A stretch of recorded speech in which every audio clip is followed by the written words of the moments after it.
Assalamu alaikum. I am Muhammad Wali Shina. Welcome to my YouTube channel The Best Knowledge for You.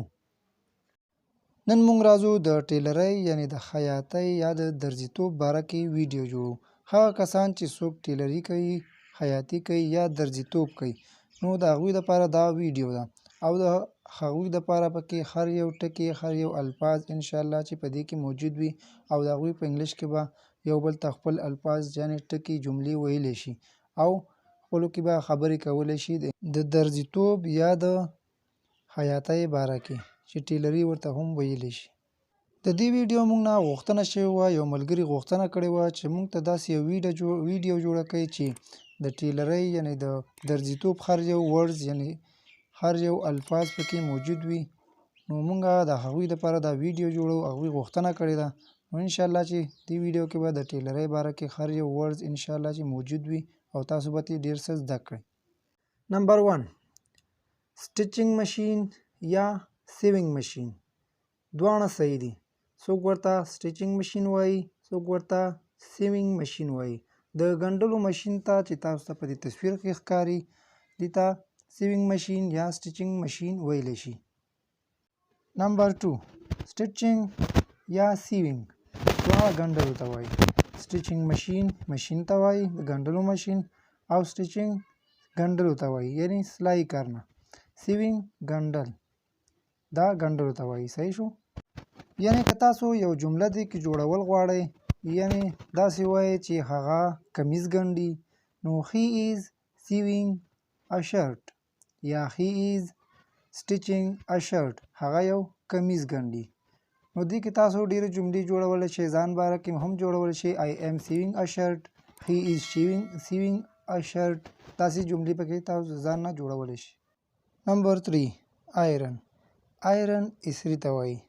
کوم چې تاسو ته په تصویر کې ښکاري دې ته آیرن په انګلیش کې وایي او په یاد وساتئ چې یوازې آیرن استري ته نه وایي بلکې آیرن اوسپنې ته هم وایي. نمبر 4 بابین میچلۍ. کوم چې په ماشین کې لاندې لګیږي او دا په تصویر کې تاسو ته ښکاري دې ته بابین وایي. په اردو کې ورته پیرقي وایي، په پښتو کې ورته میچلۍ وایي. دا تاسو ته چې په تصویر کې ښکاري بابین یعنی میچلۍ. نمبر 5 سپول آف تھریډ ګیټلۍ یا ګوند. کوم چې په ماشین کې د جامو ګنډلو لپاره هغه تار یا هغه ګوند چې استعمالیږي جامې پې ګنډي سپول آف تھریډ ورته ویلی شي. سپول آف تھریډ. نمبر 6 نیډل ستنې ته وایي. په ماشین کې چې کومه ستنه لګي هغې ته هم نیډل وایي او کومه چې په لاس باندې څوک ګنډل پې کوي هغې ته هم نیډل وایي. نمبر 7 سیفټي پین بکسوه. کوم چې تاسو ته تصویر کې ښکاري دې ته سیفټي پین وایي. نمبر 8 پین یعنی ستنه. کوم چې تاسو ته تصویر کې ښکاري دې ته پین وایي. یو پین چې دی PEN هغه قلم ته وایي. دواړه پین دي خو په سپیلنګ کې فرق شته. نو یو پین چې دی ستنې ته وایي، یو پین لاندې چې دی قلم ته وایي. نمبر 9 سیزر قینچۍ ته وایي. که وړه وي او که غټه وي خو چې قینچي وي هغې ته سیزر وایي. که موږ یو ملګري ته ووایو چې هلکه قینچي راکړه نو څنګه به ووایو؟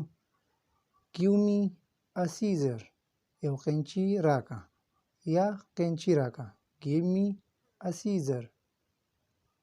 نمبر 10 زیپ ته وایي. کوم چې تاسو ته په تصویر کې ښکاري دې ته زیپر وایي. که چېرته تاسو یو ملګري ته وایئ چې زیپ بند کړه نو څنګه به وایو؟ کلوز یور زیپر. یا ورته وایي چې خلاص یې کړه یا کولاو یې کړه. زیپ کولاو کړه نو څنګه به وایو؟ اوپن یور زیپر زیپ کولاو کړه. که چېرته مونږ یو ملګري ته وایو چې د بیګ زیب دې کولاو کړه څنګه به وایو open your bag zipper. open your bag zipper. نمبر 11 sleep لستوڼي ته وایي. څه شی؟ sleep لستوڼي. نمبر 12 button تڼۍ یا بټنې. بټن چې ورته وایي په انګلیش کې ورته بټن وایي، پښتو کې ورته تڼۍ وایي. بټن یعنی تڼۍ. نمبر 13 measuring tape. measuring tape چې ورته پیتا یا انچي ټیپ هم ویلی شي. هغه measuring tape یعنی هغه پیتا کوم باندې چې درزیان یعنی خیاطان جامې اندازه کوي د هغې ناپ پې اخلي نو measuring tape ورته ویلی شي. نمبر 14 collar. collar کوم چې تاسو ته په تصویر کې ښکاري دې ته collar په پښتو کې هم وایي او په انګلیش کې ورته هم collar وایي. he is making a collar. هغه یو کالر جوړوي. I am making a collar. زه یو کالر جوړوم. په دې ترتیب سره به تاسو د ځان نه جملې هم جوړولی شئ. نمبر 15 trouser. trouser پرتوګ یا پتلون ته وایي. پرتوګ هم ورته وایي او پتلون ته هم trouser وایي. ښه I am sewing a trouser. I am sewing trouser. زه پرتوګ ګنډم. لګیا یم پرتوګ ګنډم. کومې جملې چې ما تاسو ته په دې ویډیو کې ویلي دي نو د دې جملو هغه وخت کې استعمال کولی شئ کوم وخت کې چې تاسو لګیا یې او کار کوئ نو د دې استعمال په دغه وخت کې کولی شئ. نمبر 16 شرټ یعنی کمیس. شرټ بنین ته هم وایي کمیس ته هم وایي. تاسو ته په ویډیو کې ښکاري دا تصویر. شرټ یعنی کمیس. نمبر 17 seamstress. seamstress ښځه درزی یعنی ښځه خیاطه کومه چې د ښځو جامې ګنډي او ښځه وي او دا جامې ګنډي نو څه ورته وایي seamstress. seamstress د ښځو جامو ګنډلو والا ته څه وایي seamstress. she is sewing in the home. she is sewing in the home. هغه په کور کې ګنډل کوي. نمبر 18 ټیلر. ټیلر ټیلر خو تاسو پیژنئ چې درزي ته وایي یعنی خیاط ته وایي. ټیلر یعنی درزي. ورپسې دی لین.